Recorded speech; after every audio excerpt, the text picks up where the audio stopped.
Back to the outback இது ஒரு நல்ல அனிமேஷன் மூவி. ஜூல இருக்க 6 பேரை வச்சு தான் மக்களுக்கு என்டர்டெயின் பண்ணிக்கிட்டு இருக்காங்க. அண்ட் இதான் இவங்களோட வேலை. இதில் ஒரு கோலா இருப்பார். அவர் ரொம்ப க்யூட்டாக அழகாக பண்ணுறதால மக்கள் மத்தியில் நல்லா பாப்புலர் ஆகிடுவார். இந்த கோலா பார்த்தீங்கன்னா தனியாக ஒரு ட்ரீல ஜாலியாக இருக்கும். அண்ட் மீதி 5 பேரை பார்த்தீங்கன்னா பாக்ஸில் போட்டு அடைச்சி வச்சிடுறாங்க ஒரு ரூமில்.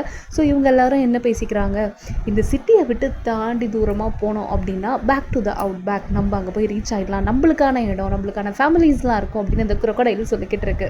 இப்போ அடுத்த நாள் என்ன ஆகுது அப்படின்னா, அந்த crocodile வச்சு என்டர்டெயின் பண்ணிக்கிட்டே இருக்கப்போ அந்த ஜூ கீப்பர் இன்சார்ஜ் இருக்கார்ல, அவரோட பையன் அந்த தண்ணியில் விழுந்துடுறான். ஆக்சுவலாக crocodile காப்பாற்ற தான் போகுது. ஆனால் இவன் பயந்துடுறான். யாராக இருந்தாலும் அட்டாக் பண்ண வருதுன்னு தானே நினைப்பாங்க. இல்லை நான் தப்பாக புரிஞ்சுக்கிறேன், நான் உன்னை காப்பாற்ற வரேன் அப்படின்னு அவன் சொல்கிறது நம்மளுக்கு கேட்டாலும் அந்த பையனுக்கு அது புரியல, யாருக்கும் புரியல. ஸோ அந்த crocodile ஒரு பையன் போட்டு கயிறால் எடுத்துருவான். ஜூ இன்சார்ஜ் என்ன முடிவு பண்ணுறாரு அப்படின்னா, இதுக்கு மேலே விட்டால் சரிப்பட்டு வராது அப்படின்னு அந்த crocodile வேற எங்கேயோ அனுப்புறதுக்கு பிளான் போடுறாங்க.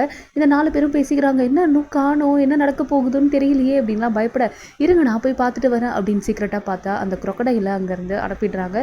இது ரொம்ப சோகமாக டிஸ்கஸ் பண்ணிக்கிட்டு இருக்கு.